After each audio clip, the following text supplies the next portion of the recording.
ओम नमो भगवते वासुदेवाय। ओम नमो भगवते वासुदेवाय। ओम नमो भगवते वासुदेवाय। आप सबका आज के श्रीमद् भगवद गीता यथारूप के पठन में हार्दिक स्वागत है।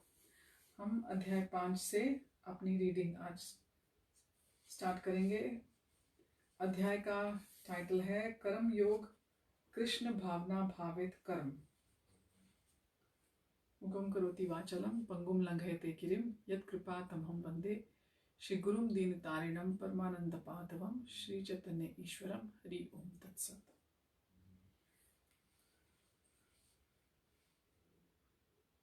श्लोक नंबर 1।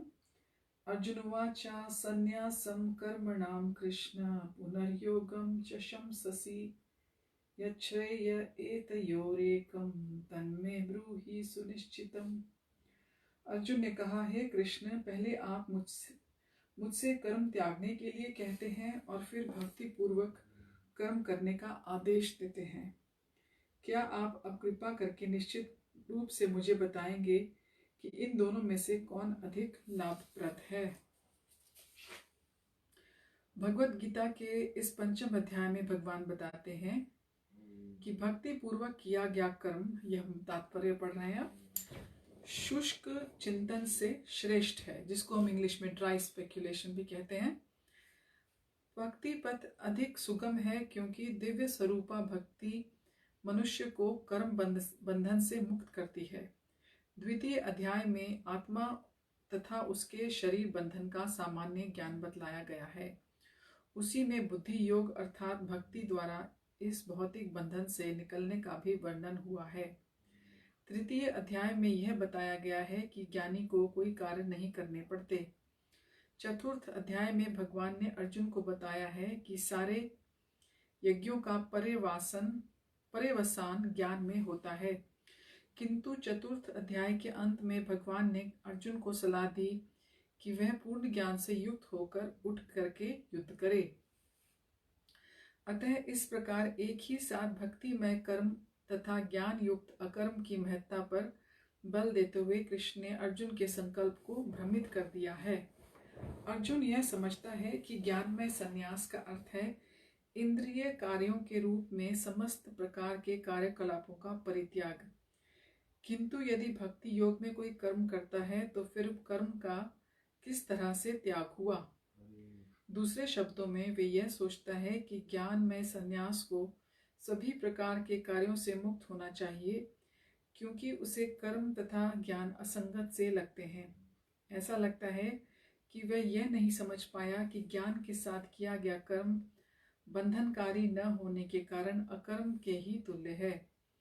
अतएव वह पूछता है कि वह सब प्रकार से कर्म त्याग दे या पूर्ण रूप से ज्ञान हो युक्त होकर कर्म करे। श्लोक नंबर 2। संन्यासः कर्म योगश्च निःश्रेयस करावुभौ तयोस्तो कर्म संन्यासात् कर्मयोगो विशिष्यते। श्री भगवान ने उत्तर दिया, मुक्ति के लिए तो कर्म का परित्याग तथा भक्तिमय कर्मयोग दोनों ही उत्तम है, किंतु इन दोनों में से कर्म के परित्याग से भक्ति योग कर्म श्रेष्ठ है। तात्पर्य, सकाम कर्म इंद्रिय तृप्ति में लगना ही भव बंधन का कारण है। जब तक मनुष्य शारीरिक सुख का स्तर बढ़ाने के उद्देश्य से कर्म करता रहता है, तब तक वह विभिन्न प्रकार के शरीरों में देहांतरण करते हुए भव बंधन को बनाए रखता है। इसकी पुष्टि भागवत में 5.5.4 से लेकर 6 में इस प्रकार के हुई है।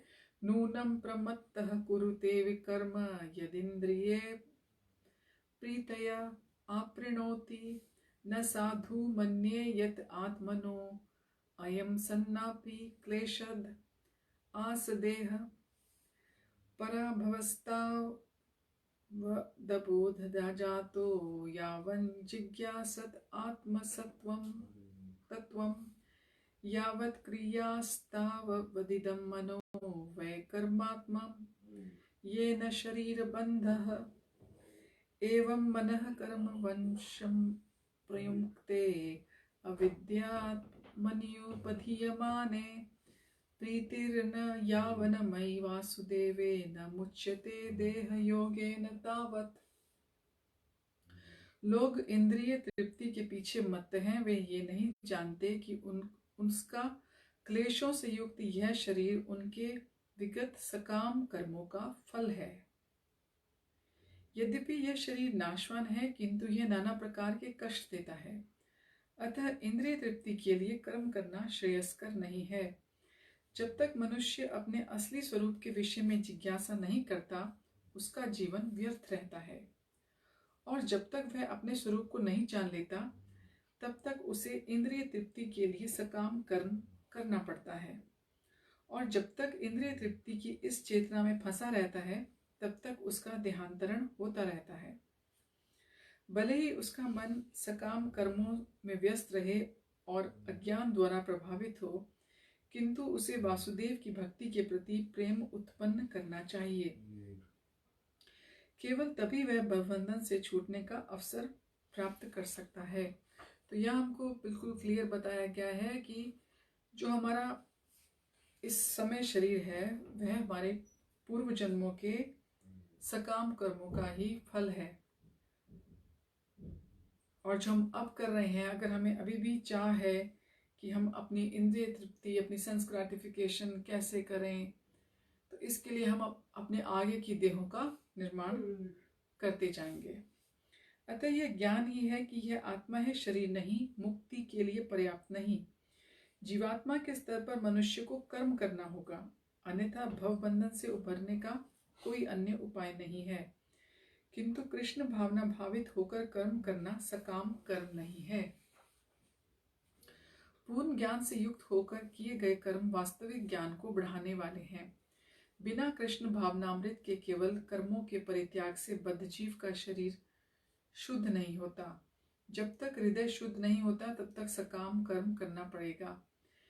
परंतु कृष्ण भावना भावित कर्म कर्ता को स्वतः सकाम कर्म के फल से मुक्त बनाता है, जिसके कारण उसे भौतिक स्तर पर उतरना नहीं पड़ता। अतः कृष्ण भावना भावित कर्म संन्यास से श्रेष्ठ होता है, क्योंकि संन्यास में नीचे गिरने की संभावना बनी रहती है। कृष्ण भावनामृत से रहित संन्यास अपूर्ण है, जैसा कि श्रील रूप गोस्वामी ने भक्ति रसामृत सिंधु में 1.2.25 इज इट 9 और 8, मुझे चेक करना, हाँ 259 में पुष्टि की है। प्रापंचिकतया बुद्धया हरि संबंधी वस्तुनः मुमुक्षुभिः परित्यागो वैराग्यम फल्गु कथ्यते। जब मुक्तिकामी व्यक्ति श्री भगवान से संबंधित वस्तुओं को भौतिक समझकर उनका परित्याग कर देते हैं, तो उनका संन्यास अपूर्ण कहलाता है। संन्यास तभी पूर्ण माना जाता है जब यह ज्ञात हो कि संसार की प्रत्येक वस्तु भगवान की है और कोई भी वस्तु का स्वामित्व ग्रहण नहीं कर सकता। वस्तुतः मनुष्य को यह समझने का प्रयत्न करना चाहिए कि उसका अपना कुछ भी नहीं है, तो फिर संन्यास का प्रश्न ही कहाँ से उठता है। जो व्यक्ति यह समझता है कि सारी संपत्ति कृष्ण की है, वह नित्य सन्यासी है। प्रत्येक वस्तु कृष्ण की है, अतः उसका उपयोग कृष्ण के लिए ही किया जाना चाहिए। कृष्ण भावना भावित होकर इस प्रकार का पूर्ण ज्ञान कार्य करना मायावादी सन्यासी के कृत्रिम वैराग्य से कहीं उत्तम है। श्लोक नंबर 3। ज्ञेयः स नित्य सन्यासी यो न द्वेष्टि न कांक्षति निर्द्वंद्वो हि महाबाहो सुखम बंधात् प्रमुच्यते। जो पुरुष न तो कर्म फलों से घृणा करता है, न ही कर्म फल की इच्छा करता है, वह नित्य सन्यासी जाना जाता है। हे महाबाहु अर्जुन, ऐसा मनुष्य समस्त द्वंद्वों से रहित होकर भव बंधन को पार कर पूर्णतया मुक्त हो जाता है। तात्पर्य, पूर्णतया कृष्ण भावना भावित पुरुष नित्य सन्यासी है, क्योंकि वह अपने कर्म फल से न तो घृणा करता है, न ही उसकी आकांक्षा करता है। ऐसा सन्यासी भगवान की दिव्य प्रेमा भक्ति के परायण होकर पूर्ण ज्ञानी होता है, क्योंकि वह कृष्ण के साथ अपनी स्वाभाविक स्थिति को जानता है। वह भली भांति जानता है कि कृष्ण पूर्ण है और वह स्वयं अंश मात्र है। ऐसा ज्ञान पूर्ण होता है क्योंकि यह गुणात्मक तथा सकारात्मक रूप से सही है। कृष्ण तदात्म्य की भावना भ्रांत है क्योंकि अंश अंशी के तुल्य नहीं हो सकता। यह ज्ञान की एकता गुणों की है, न कि गुणों की मात्रा की। सही दिव्य ज्ञान है जिससे मनुष्य अपने आप में पूर्ण बनता है, जिसे न तो किसी वस्तु की आकांक्षा रहती है न किसी का शोक। उसके मन में किसी प्रकार का छल कपट नहीं रहता क्योंकि वह जो कुछ करता है कृष्ण के लिए ही करता है। इस प्रकार छल कपट से रहित होकर वह इस भौतिक जगत से भी मुक्त हो जाता है। श्लोक नंबर 4।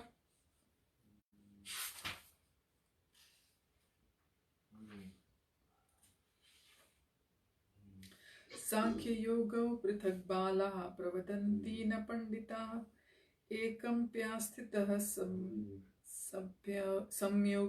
संयोगो भयोर्विन्दते फलम। अज्ञानी ही भक्ति कर्म योग को भौतिक जगत के विश्लेषणात्मक अध्ययन सांख्य से भिन्न कहते हैं। जो वस्तुतः ज्ञानी हैं वे कहते हैं कि इनमें से किसी एक का मार्ग भली भांति अनुसरण करता है, वह दोनों के फल प्राप्त कर लेता है। तात्पर्य: भौतिक जगत के विश्लेषणात्मक अध्ययन सांख्य का उद्देश्य आत्मा को प्राप्त करना है। भौतिक जगत की आत्मा विष्णु या परमात्मा है। भगवान की भक्ति का अर्थ परमात्मा की सेवा है। एक विधि से वृक्ष की जड़ खोजी जाती है और दूसरी विधि से उसको सींचा जाता है। सांख्य दर्शन का वास्तविक छात्र जगत के मूल अर्थात विष्णु को ढूंढता है और फिर पूर्ण ज्ञान समेत अपने को भगवान की सेवा में लगा देता है। अतः मूलतः इन दोनों में कोई भेद नहीं है क्योंकि दोनों का उद्देश्य विष्णु की प्राप्ति है। जो लोग चरम उद्देश्य को नहीं जानते हैं वे कहते हैं कि सांख्य और कर्मयोग एक नहीं है, किंतु जो विद्वान है वह जानता है कि इन दोनों भिन्न विधियों का उद्देश्य एक है। श्लोक नंबर 5। यत्सांख्ये प्राप्यते स्थानं तद्योगैरभिगम्यते एकं सांख्यं च योगं च यः पश्यति स पश्यति। जो यह जानता है कि विश्लेषणात्मक अध्ययन सांख्य द्वारा प्राप्य स्थान भक्ति द्वारा भी प्राप्त किया जा सकता है और इस तरह जो सांख्य योग तथा भक्ति योग को एक समान देखता है वही वस्तुओं को यथारूप में देखता है। तात्पर्य: दार्शनिक शोध यानी कि सांख्य का वास्तविक उद्देश्य जीवन की चरम लक्ष्य की खोज है। चूंकि जीवन का चरम लक्ष्य आत्म साक्षात्कार है, अतः इन दोनों विधियों से प्राप्त होने वाले परिणामों में कोई अंतर नहीं है। सांख्य दार्शनिक शोध के द्वारा इस निष्कर्ष पर पहुंचा जाता है कि जीव भौतिक जगत का नहीं अपितु पूर्ण परमात्मा का अंश है। फलतः जीवात्मा का भौतिक जगत से कोई सरोकार नहीं होता। उसके सारे कार्य परमेश्वर से संबद्ध होने चाहिए। जब वह कृष्ण भावनामृत वश कार्य करता है तभी वह अपनी स्वाभाविक स्थिति में रहता है। सांख्य विधि में मनुष्य को पदार्थ से विरक्त होना पड़ता है और भक्ति योग में उसे कृष्ण भावनामृत भावित कर्म में आसक्त होना पड़ता है। वस्तुतः दोनों ही विधियां एक हैं, यद्यपि ऊपर से एक विधि में विरक्ति दिखती है और दूसरी विधि में आसक्ति। जो पदार्थ से विरक्ति और कृष्ण में आसक्ति को एक ही तरह देखता है वही वस्तुओं को यथारूप में देखता है। श्लोक नंबर 6। संन्यासस्तु महाबाहो दुःखमाप्तु मयोगतः योगयुक्तो मुनिर्ब्रह्म न चिरेणाधिगच्छति। भक्ति में लगे बिना केवल समस्त कर्मों का परित्याग करने से कोई सुखी नहीं बन सकता, परंतु भक्ति में लगा हुआ विचारवान व्यक्ति शीघ्र ही परमेश्वर को प्राप्त कर लेता है। तात्पर्य: सन्यासी दो प्रकार के होते हैं। मायावाद सन्यासी सांख्य दर्शन के अध्ययन में लगे रहते हैं और वैष्णव सन्यासी वेदांत सूत्रों के यथार्थ भाष्य भागवत दर्शन में के अध्ययन में लगे रहते हैं। मायावाद सन्यासी भी वेदांत सूत्रों का अध्ययन करते हैं, किंतु वे शंकराचार्य द्वारा परिणित शारीरिक भाष्य का उपयोग करते हैं। भागवत संप्रदाय के छात्र पांचरात्रि की विधि से भगवान की भक्ति में लगे रहते हैं, अतः वैष्णव सन्यासियों को भगवान की दिव्य सेवा के लिए अनेक प्रकार के कार्य करने होते हैं। उन्हें भौतिक कार्यों से कोई सरोकार नहीं होता, किंतु वे भी भगवान की भक्ति में नाना प्रकार के कार्य करते हैं। किंतु मायावादी सन्यासी जो सांख्य और वेदांत के अध्ययन और चिंतन में लगे रहते हैं, वे भगवान की दिव्य भक्ति का आनंद नहीं उठा पाते, क्योंकि उनका अध्ययन अत्यंत जटिल हो जाता है। अतः वे कभी कभी ब्रह्म चिंतन से ऊब कर समुचित बोध के बिना ही भागवत की शरण ग्रहण करते हैं। फलस्वरूप श्रीमद् भागवत का भी अध्ययन करके अध्ययन उनके लिए कष्टकर होता है। मायावादी सन्यासियों का शुष्क चिंतन और कृत्रिम साधनों से निर्विशेष विवेचना उनके लिए व्यर्थ होती है। भक्ति में लगे हुए वैष्णव सन्यासी अपने दिव्य कर्मों को करते हुए प्रसन्न रहते हैं और यह भी निश्चित रहता है कि वे भगवत धाम को प्राप्त होंगे। मायावादी सन्यासी कभी कभी आत्म साक्षात्कार के पद से नीचे गिर जाते हैं और फिर से समाज सेवा, परोपकार जैसे भौतिक कर्म में प्रवृत्त होने लगते हैं। अतः निष्कर्ष यह निकाला गया है कि कृष्ण भावनामृत के कार्य में लगे रहने वाले लोग ब्रह्म और अब्रह्म विषयक साधारण चिंतन में लगे सन्यासियों से श्रेष्ठ हैं, यद्यपि वे भी अपने अनेक जन्मों के बाद कृष्ण भावना भावित हो जाते हैं। श्लोक नंबर 7। योग युक्तो विशुद्धात्मा विजितात्मा जितेन्द्रियः सर्वभूतात्म भूतात्मा कुर्वन्नपि न लिप्यते। जो भक्ति भाव से कर्म करता है, जो विशुद्ध आत्मा है और अपने मन और इंद्रियों को वश में रखता है, वह सबों को प्रिय होता है और सभी उसके प्रिय होते हैं। ऐसा व्यक्ति कर्म करता हुआ भी नहीं बनता। तात्पर्य, जो कृष्ण भावनामृत के कारण मुक्ति पथ पर है, वह प्रत्येक जीव को प्रिय होता है और प्रत्येक जीव उसके लिए प्यारा है। वह कृष्ण भावनामृत के कारण होता है। ऐसा व्यक्ति किसी भी जीव को कृष्ण से पृथक नहीं सोच सकता। जिस प्रकार वृक्ष की पत्तियां और टहनियां वृक्ष के फलों से भिन्न नहीं है, वह भली भांति जानता है कि वृक्ष की जड़ में डाला गया जल समस्त पत्तियों और टहनियों में फैल जाता है तथा आमाशय को भोजन देने से शक्ति स्वतः पूरे शरीर में फैल जाती है। चूंकि कृष्ण भावनामृत में कर्म करने वाला समूह का दास होता है, अतः वह हर एक को बहुत प्रिय होता है। चूंकि प्रत्येक व्यक्ति उसके लिए कर्म से प्रसन्न होता है, अतः उसकी चेतना शुद्ध रहती है। क्योंकि उसकी चेतना शुद्ध रहती है, अतः उसका मन पूर्णतया नियंत्रण में रहता है। मन के नियंत्रित होने से उसकी इंद्रियां संयमित रहती हैं, किंतु उसका मन सदैव कृष्ण में स्थिर रहता है। अतः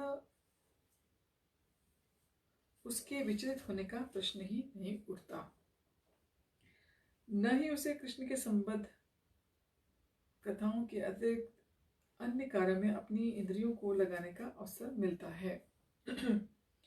वह कृष्ण कथा के अतिरिक्त और कुछ नहीं सुनना चाहता। वह कृष्ण को अर्पित किए हुए फल भोजन के अतिरिक्त अन्य कुछ नहीं खाना चाहता और न ऐसा किसी स्थान में जाने की इच्छा होती है जहाँ कृष्ण संबंधी कार्य न होता हो।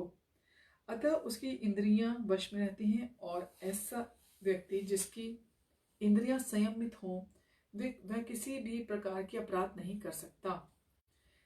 इस पर कोई प्रश्न नहीं कर सकता। तो फिर अर्जुन अन्य के प्रति युद्ध में आक्रामक क्यों था? वह तो कृष्ण भावना भावित नहीं था। वस्तुतः अर्जुन के ऊपर आक्रामक ही था, क्योंकि जैसा दूसरे अध्याय में बताया जा चुका है, अपनी आत्मा के अवध्य होने के कारण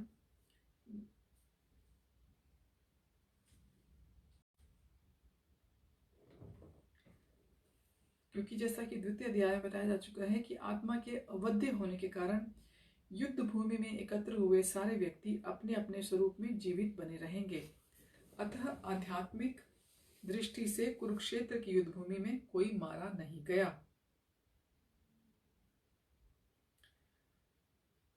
वहां पर स्थित कृष्ण की आज्ञा से केवल उनके वस्त्र बदल दिए गए। अतः अर्जुन कुरुक्षेत्र की युद्ध भूमि में युद्ध करता हुआ भी वस्तुतः युद्ध नहीं कर रहा था। वह तो पूर्ण कृष्ण भावना भावृत में कृष्ण के आदेश का पालन मात्र कर रहा था। ऐसा व्यक्ति कभी कर्म बंधन से नहीं बनता। तो हमको साफ बताया जा रहा है इस तात्पर्य में कि युद्ध भूमि, कुरुक्षेत्र की युद्ध भूमि में कोई भी मारा नहीं गया, क्योंकि आत्मा अजर और अमर है। बस उनके शरीर रूपी वस्त्र ही बदले गए।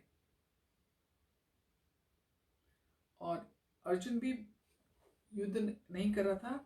अर्जुन केवल कृष्ण के आदेशों का पालन कर रहा था।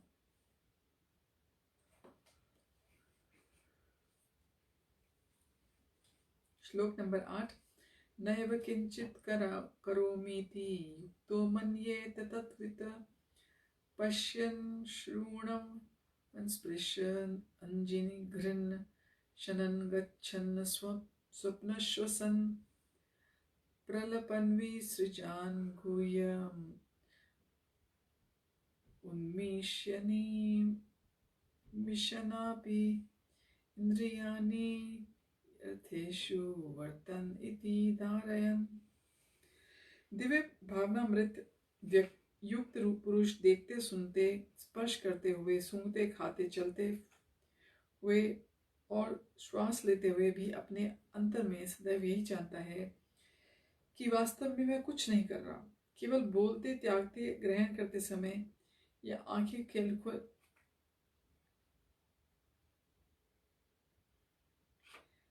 ग्रहण करते या आंखें खोलते बंद करते हुए वह ये नहीं जानता कि वो भौतिक इंद्रियां अपने अपने विषयों में प्रवृत्त हैं और वह इन सब से पृथक हैं।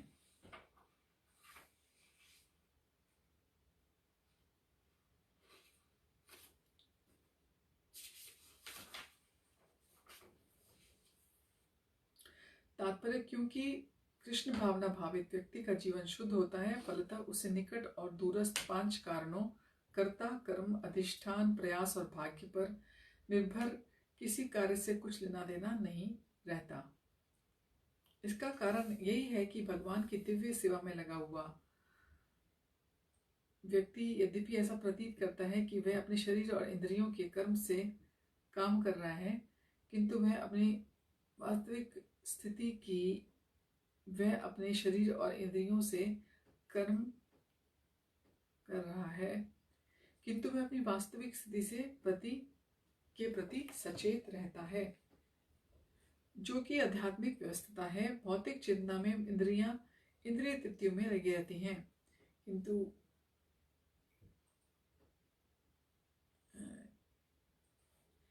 किंतु कृष्ण भावनामृत में वे कृष्ण की इंद्रियों की तुष्टि में लगी रहती हैं। अतः कृष्ण भावना भावित व्यक्ति सदा मुक्त रहता है, भले ही वह ऊपर से भौतिक कार्यों में लगा हुआ दिखाई पड़े। देखने और सुनने के कार्य ज्ञानेंद्रियों के कर्म हैं, जबकि चलना, बोलना, मल त्यागना और कर्मेंद्रियों के काम हैं। कृष्ण भावना भावित व्यक्ति कभी भी इंद्रियों के कार्यों से प्रभावित नहीं होता है। वह भागवत सेवा के अतिरिक्त दूसरा कोई काम नहीं करता, क्योंकि उसे ज्ञात है कि भगवान का वह शाश्वत दास है। श्लोक नंबर 10। ब्रह्मण्याय ध्याय कर्माणि संगं त्यक्त्वा करोति यः लिप्यते न स पापेन पद्मापत्र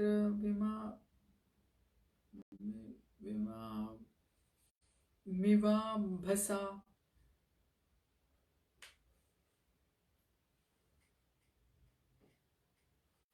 जो व्यक्ति कर्मफलों के को परमेश्वर को समर्पित करके आसक्ति रहित होकर अपना कर्म करता है, वह पाप कर्मों से उसी प्रकार अप्रभावित रहता है जिस प्रकार कमल पत्र जल से अस्पृश्य है या रहता है। तात्पर्य, यहाँ पर ब्रह्मणी का अर्थ कृष्ण भावनामृत में है। यह भौतिक जगत प्रकृति के 3 गुणों की समग्र अभिव्यक्ति है, जिसे प्रधान की संज्ञा दी गई है। वेदांत मंत्र सर्वम ह्यो तत् ब्रह्म, मंडूक्य उपनिषद नंबर 2, तस्माद् एत ब्रह्मम,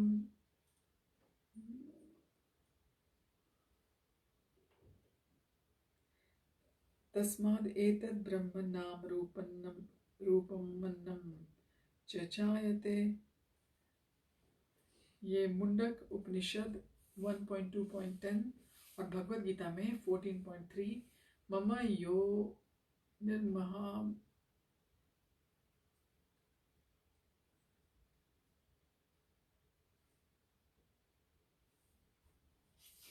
मम यो निर्महद् ब्रह्म से प्रकट है कि जगत की प्रत्येक वस्तु चाहे वस्तु ब्रह्म की अभिव्यक्ति है, और यद्यपि कार्य भिन्न भिन्न रूप से प्रकट होते हैं किंतु तो भी वे कारण से अभिन्न है। ईशोपनिषद में बताया गया है कि सारी वस्तुएं पर ब्रह्म या कृष्ण से संबंधित हैं। अतः वे केवल उन्हीं की हैं जो यह जानता है कि प्रत्येक वस्तु कृष्ण की है और वह प्रत्येक वस्तु के स्वामी हैं। अतः प्रत्येक भगवान की सेवा में ही नियोजित की गई हैं।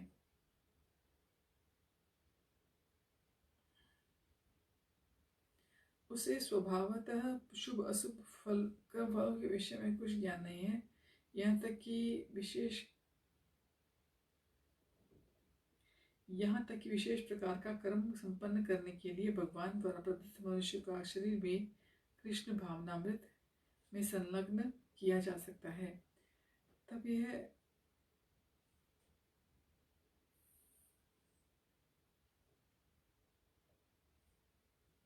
यहाँ तक कि विशेष प्रकार का कर्म संपन्न करने के लिए भगवान द्वारा प्रदत्त मनुष्य का शरीर भी कृष्ण भावनामृत में संलग्न किया गया है। तब यह पाप कर्मों की कलमश से वैसे ही पर रहता है जैसे कि कमल पत्र जल में रहकर भी भीगता नहीं है। भगवान गीता के 3.30 वर्ष में कहते हैं कि मयि सर्वाणि कर्माणि सन्न्यस्य, संपूर्ण कर्मों को मुझे समर्पित कर दो। तात्पर्य यह है कि कृष्ण भावनामृत विहीन पुरुष शरीर और इंद्रियों को अपने स्वरूप समझकर कार्य करता है, किंतु कृष्ण भावनामृत व्यक्ति यह समझकर कर्म करता है कि वह देह की संपत्ति